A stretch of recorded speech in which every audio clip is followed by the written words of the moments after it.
All right, so all this talk about power, more power. More power is always better, isn't it? In cars, more cowbell is definitely always better. But in general, I think more power, computing power, horsepower, it's always a good thing. So we've talked quite a bit about pocket strobes and kind of the limitations when it comes to just having enough power, particularly in midday type scenes. So I wanted to walk through now more power with medium strobes, or medium strobes FTW, for the win.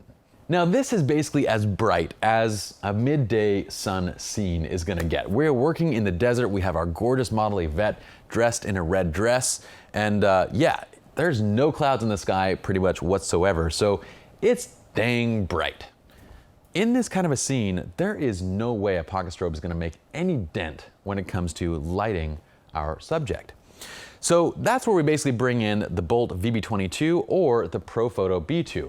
Okay, so let's talk through both these shots. We have two very different shots here, and I wanna talk through the process and tips in kind of both these and why we ended up with going with basically this shot as like the final. I like this shot too, but you know, there was kind of a reason there. Now, composition attributes. The foreground sand and the background dunes are desired, okay? So I was thinking starting this off at f1.4, and the whole thing was when I got this first shot, I liked it and I thought it was really cool. It had a really interesting effect, but you know, I really couldn't tell that we were in a desert versus just putting her over a desert backdrop in the studio. Because the depth of field at 1.4 is just so shallow that we don't see enough detail going on behind her. So immediately I bumped it up to f5.6. So we go up to f5.6 and we get a much better background look. We have more detail back there. And this is where I would say, look, if your backgrounds are beautiful, show them. You don't need to shoot everything wide open. If the backgrounds are great, if there's a lot of detail there, if it doesn't detract from the composition, then stop down your aperture and show that. Okay, so we end up with 5.6 basically for my preferred shot, but I'm not gonna tell you that either one of these is wrong. If you prefer the f1.4 shot, go for it. I personally prefer the f5.6 shot. All right, so sync at midday in desert sun f1.4 is gonna require 5 stops worth of neutral density goodness, okay? Or high-speed sync. Now, the only high-speed sync you can get is on a ProPhoto B2, right? Or ProPhoto B1. Either one of those full strobe or full feature strobes. This guy isn't gonna give you high-speed sync because we're using Pocket Wizards to trigger the bolt. That means that if we do use high-speed sync, we're gonna get a minimum of 4 to 7 stops of light loss on that guy. Well, if we use a 5-stop ND, we have an immediate 5 stops of light loss. But it's better than 7 stops, because if you keep speeding up the shutter, you're gonna keep reducing overall light. Why? Because again, Lighting 101 states that as the shutter speed increases, that guy has to basically strobe multiple times. And if it's firing multiple times to fit one of those flashes in there, you're losing power in order for that to be able to do so. Okay, so again, my preferred methodology is to use a neutral density filter. For this shot, we're using a 5-stop. All right, so ambient exposure. Let's take a look at what we have. These two shots have two slightly different ambient light exposures, but I want to show you these two images over here on the left. So these are basically a shot with just ambient light, so you can kind of get an idea of what the scene looks like. So right here, we're on the Sigma 50mm art. That's this guy. We have our 5D Mark III. We're set to 1/160th of a second, f1.4, ISO 50, and we're using a 5-stop neutral density filter at 5300 degrees Kelvin. This is exposed for our highlights in the sky. So we're basically preserving the highlights. You can see how dark she's getting. She's about 2, 3, 4 stops off where we need her to be as far as her skin tones. This shot down here, Sigma 50mm, the only difference between these two is that this is at 1/40th of a second, f1.4 ISO 50 with a 5-stop ND and 5300 degrees Kelvin. So basically we brighten this up 2 stops between this, just so you can see this is more exposed for her skin, and now our background basically starts to fall away. We still need to bring her skin up, I believe like 1 more stop even to get up from there, but you can see the background is almost completely gonna be blown out by that point. But we have a decision to make here. Do we want to go with a more light and airy kind of look to the background, or do we want to go with a more dramatic look to the background? So let's show you basically what the two look like. Now for this, let's go ahead and just show the 2 levels of ambient exposure. The top ambient exposure in this shot is about 1 stop brighter than this guy. So essentially what we've done here is the top shot is at 1/160th of a second at f1.4 ISO 50 with a 5-stop. The bottom shot is at 1/60th of a second, f5.6 and ISO 400 with a 5-stop. Okay, so let's compare those two. 5-stop, that's identical. That's a wash, right? 1/60th of a second versus 1/60th of a second down here. So basically what we did was we cut the light, or we added, from this shot to this shot, we added about 1.3 stops of light, right? f5.6 from 1.4. So f2, 2.8, 4, 5, 6. So we lost 4 stops of light by going to f5.6. We added back 3 stops of light. So ISO 50, 100, 200, 400. So we added back 3 stops of light to the ISO. We reduced 4 stops of light from our aperture, and we added back basically 1.5, 1 3/4 or 1.5 stops of light from our shutter speed. So why is it that this looks that much brighter in the background than this image? Because it really, in reality, it's only like a half stop at the most of a difference between these two.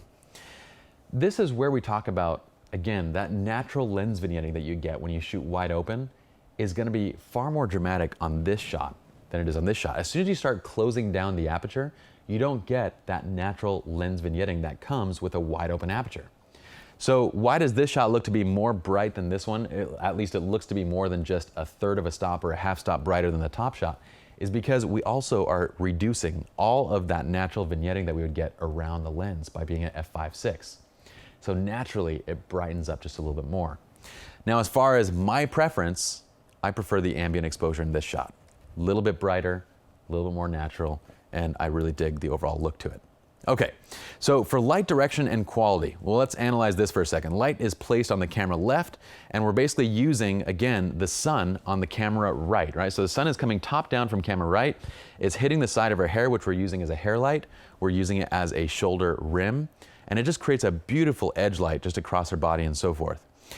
So look at the light coming from the natural light just on these two images, right? So we have our sun as the rim, but most of our light, the natural light, is coming from the opposite direction from that sky. So it's coming from camera left. So what do we do? If we want to match that, if we want to create a very natural look overall, and we want to retain the natural shadow in the image, then we need a light from that same direction. So we place the lights on camera left, we light with that existing fill that's already there, and then we create our look overall. We're using the 3-foot Profoto RFI Octa, and we have 2 Bolt VB22s mounted to that Profoto RFI speed ring. Now, these guys have quite a bit longer of a flash recycle time than a Profoto B2.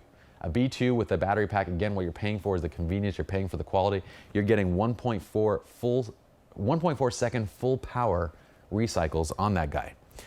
This guy, with the regular cable, we're getting around 5, 6, 7 seconds worth of time for full power recycles. With the splitter cable, we're getting half that. We're getting around 3 seconds, but again, we're using 2 of these flashes. So with 2 of the flashes, we're again drawing from the same battery pack, which draws out the recycle time further. So what I'm trying to do basically is use 2 of them on that flash bracket with a single battery and slow down the power basically a little bit. So we're trying to reduce power to 1/2, 1/4 power, so that way we get faster recycle times overall. So we're probably running about half power on each of these, which again, either way, 2 of these guys running at half power versus 1 running at full power is still roughly the same recycle time. So either way, the Profoto or the Bolt, pick your poison. You're gonna be needing roughly 5 to 6 pocket strobes worth of power, or about 250 to 300 watt seconds of power to be able to get enough light on her in this kind of a scene. So with the test shot, we started shooting at 1.4. This is that first shot, and I liked it, but again, I desired more of that background kind of, we had a beautiful background. I wanted to show off that depth of field, so I increased to f5.6. And I also wanted that more natural look to the image that we discussed, so I brightened up by about 1/3 a stop, plus we reduced the vignetting by going to 5.6, so we get a brighter look overall. Next, our light color or white balance. It looks fantastic where it's at. We're shooting 5300 degrees Kelvin here, and it looks great. We're not gonna gel or do anything like that. Pose, frame, and shoot. So there's a couple things that I wanted to mention right here. From the first shot to the second shot, I really liked the fact that her hair was kind of streaming down on this shot. I thought it looked really cool, and her hair looked fantastic, just that it looked very healthy and just long and shiny, especially with the hair light on there. But one thing I wanted to do is I wanted to reveal more of the necklace, and I also wanted to kind of get that sunlight to catch her jaw and her neck and kind of the area on the right, just to create depth and dimension to it. So I had her pull her hair around to the other side, bring her hand up with a little bit of sand in it, and just kind of release the sand in her hand as we kind of captured the image. And I thought it had a really cool overall look as she gazed into the camera. Lighting pattern wise, we're going for more loop lighting here. You can see that we have that nice loop shadow just across the nose. That light is placed on camera left, top down, and it has this beautiful effect where we just get this nice amount of main light that balances really well with the rim caused by the sun. So it looks absolutely wonderful. Now in these kind of shots, again, you have a lot of things that you want to be careful of. There's a lot of things that can cause shadows, reflections, and so forth. One thing to note is that jewelry that's bright like this, when it's hit with light, it can cast kind of unnatural reflections around the underside of the chin and so forth. And sometimes there's nothing you can do about it. Sometimes you can get the light position to be in a position where you don't get it. Sometimes it's just simply something you have to fix in Photoshop. Kind of identify which it is when you're shooting and try and fix it if you can. Again, with the pose, I have her pose so that we have this beautiful kind of hourglass shape to her hip, and it kind of opens up at the chest, and it looks really nice. I love the overall look of this. With this kind of a shot, just be sure to watch those shadows closely, especially if she has a limb kind of sticking out. We want to make sure those shadows don't drop too deep in it. Again, when it comes to this kind of a photo, getting the right image all comes down to that balance, making sure that your main is balanced well with that rim light. If the rim light is too bright in comparison to the main, it's really going to throw things off and it's not going to look quite right. All right, so that's it for our tutorial. Just remember that with this type of a midday scene, when you're modifying your light, you're going to need at least 250 to 300 watt seconds worth of power if you're going to be modifying it, and even then it still needs to be pretty close to where your subject is going to be.